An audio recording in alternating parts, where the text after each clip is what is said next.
Bismillahirrahmanirrahim. Alhamdulillah. Au nom de Dieu, le tout miséricordieux, le très miséricordieux. Louange à Dieu, Seigneur des mondes, et que la prière et la paix soient sur notre Maître Mohammed, sur ses frères, les prophètes et messagers, ainsi que sur sa famille et l'ensemble de ses compagnons.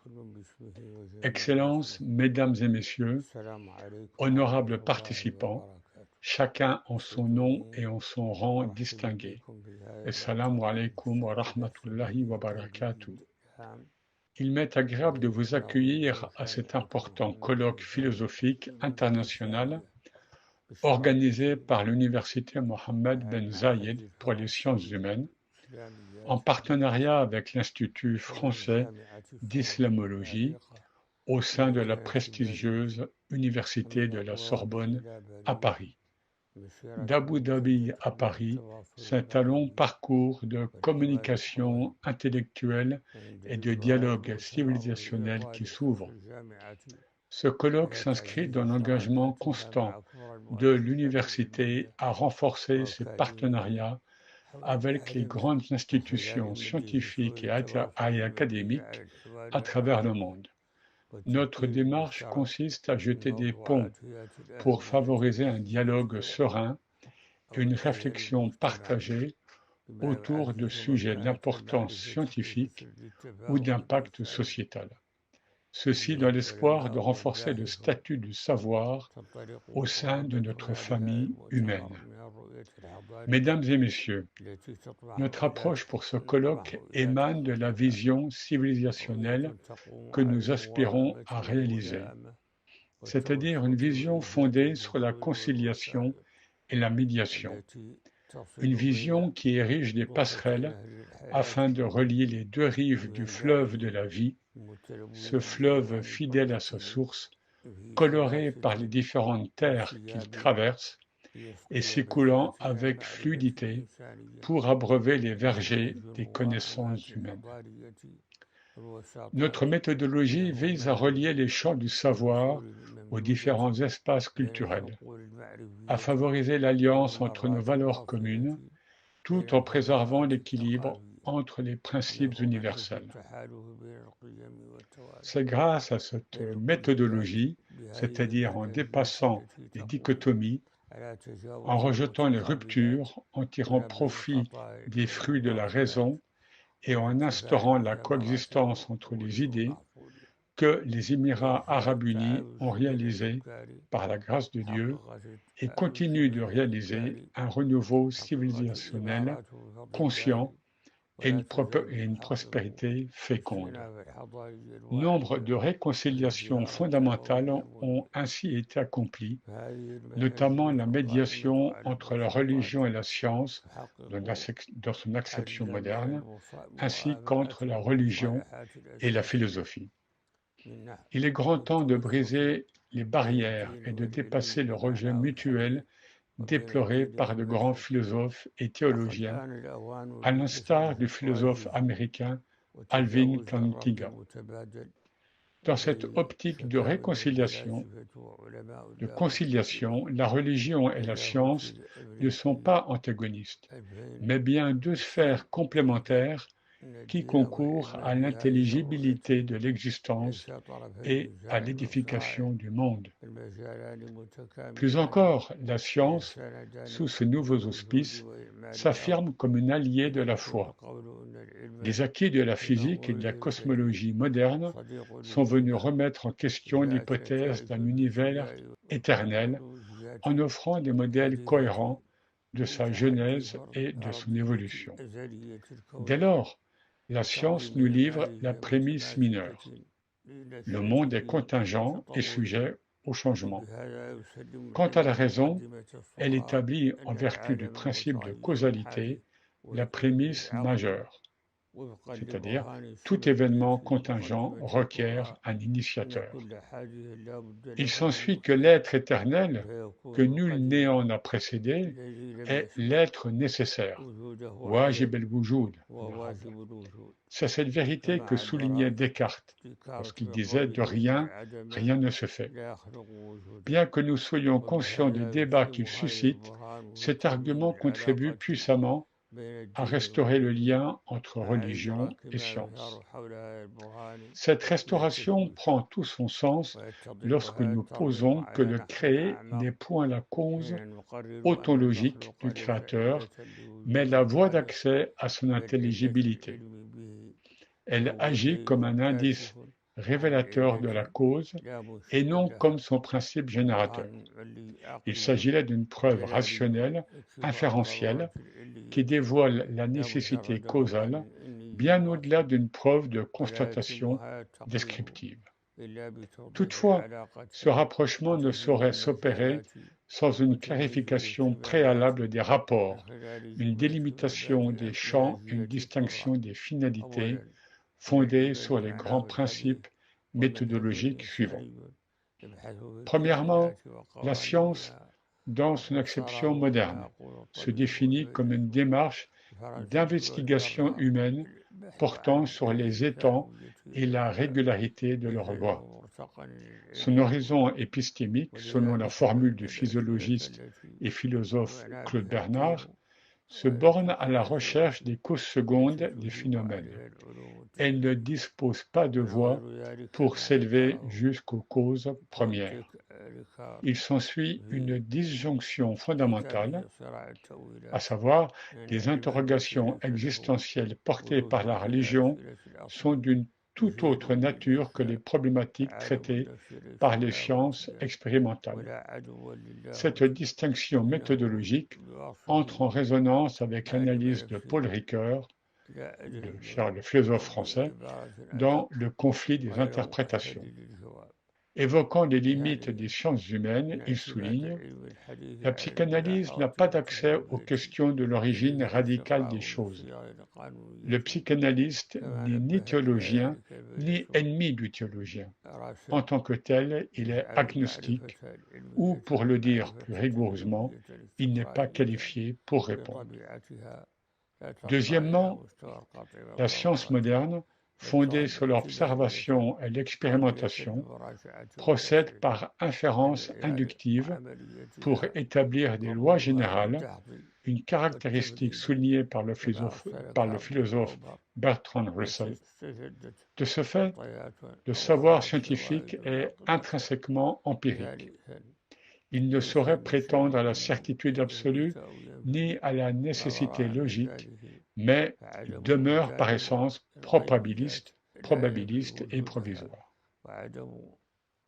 Plus encore, le critère même de sa validité réside dans sa capacité à être contredite.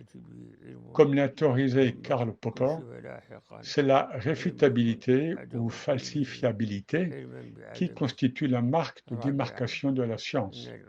Celle-ci doit rester perpétuellement ouverte à la révision dès l'apparition de données inédites ou de preuves invalidantes. Troisièmement, la science ne saurait statuer, ni pour l'affirmer, ni pour l'infirmer, sur ce qui excède sa juridiction. L'incapacité instrumentale à saisir les réalités métaphysiques ne saurait équivaloir à leur négation ontologique. Le non-savoir n'est pas un savoir du non-être. Le non-savoir n'est pas un savoir du non-être. L'histoire de la connaissance nous l'enseigne. Combien de réalités jadis dérobées à la perception humaine se sont révélées par la suite? L'ignorance qui les entourait ne constituait nullement la preuve de leur inexistence. Quatrièmement, les sciences expérimentales ont pour vocation d'établir la preuve positive et non de prononcer la négation. En effet, proclamer une inexistence absolue reviendrait en toute rigueur à décréter l'arrêt définitif de l'investigation scientifique. Mesdames et messieurs, parmi les médiations essentielles auxquelles nous aspirons pour notre université et pour ce colloque, celle entre la religion et la raison, ainsi qu'entre la philosophie et la foi, tout cela revêt une importance capitale. Traditionnellement, on a eu tendance à percevoir ces domaines comme antagonistes, soit en les opposant frontalement, soit en les considérant comme des sphères totalement indépendantes. Notre conception postule que la philosophie, lorsqu'elle est appréhendée au-delà de ces manifestations éphémères pour atteindre son essence interrogative, ne recèle aucun élément suggérant une contradiction intrinsèque ou une opposition inéluctable avec la religion. Bien au contraire, le théologien, al-mutakallim en arabe, et le juriste, al-faqih, donc le théologien et le juriste musulman, ainsi que les autres penseurs s'inscrivant dans une autre tradition religieuse, trouvent un intérêt manifeste à dialoguer avec le discours philosophique. Cette interaction féconde leur permet d'élargir leur horizon intellectuel tout en affinant et en simplifiant leurs méthodologies respectives. En contrepartie, nous adhérons à la pensée du philosophe canadien Charles Taylor, selon laquelle la philosophie se doit d'être réceptive aux enseignements de la religion. Parallèlement, nous rejoignons la vision de Paul Ricoeur, qui préconise de transcender la dichotomie traditionnelle entre les sphères philosophiques et religieuses. Notre ambition est de les engager dans un échange fructueux, s'inscrivant dans ce que Ricoeur a judicieusement nommé l'économie du don. Cette approche novatrice repose sur les principes fondamentaux de reconnaissance et de compréhension mutuelle. En islam, la réconciliation entre raison et foi trouve un terreau particulièrement fertile. La raison y occupe une place prépondérante, tant dans le système de croyance que dans la jurisprudence. Elle constitue, donc la raison, le premier vecteur productif des dogmes et de la foi, ainsi que de l'une des 4 sources fondamentales de la législation islamique, comme l'a établi Abu Hamid al-Ghazali dans son ouvrage El-Mustasfa. En outre, la raison est le critère d'assignation des obligations, manat et taklif, et figure parmi les 5 nécessités, ad-daruriyat al-khams, sur lesquelles repose la loi islamique aux côtés de la foi, de la vie, de la famille et de la propriété. L'importance cardinale de la raison se manifeste avec évidence dans le principe herméneutique fondamental énoncé par les juristes théologiens, el-usuliyun, à savoir, il ne saurait exister d'antinomie réelle entre une preuve textuelle transmise, naql sahih, et une preuve rationnelle décisive, aql sarih. En cas de contradiction apparente, la primauté est accordée à la preuve rationnelle apodictique. Le texte révélé doit alors soit faire l'objet d'une réinterprétation contextualisée, le ta'wil, soit être réévalué quant à son statut probatoire, le thubut. La raison est également le fondement de l'argument téléologique. En effet, elle déduit à partir des preuves d'un intelligent design, telles que la conception sage, l'ordonnancement précis et la complémentarité systémique de l'univers, que chaque élément s'inscrit dans une architecture finalisée, indiquant une intention créatrice, une sagesse organisatrice et une causalité orientée vers un but. Les exégètes et savants de l'islam ont relevé des centaines de versets coraniques appelant à l'observation rationnelle de l'univers et à la méditation sur ses signes, el-ayat. De fait, aucune sourate, ou presque, n'est dépourvue d'une exhortation à l'éveil simultané de la raison et du cœur.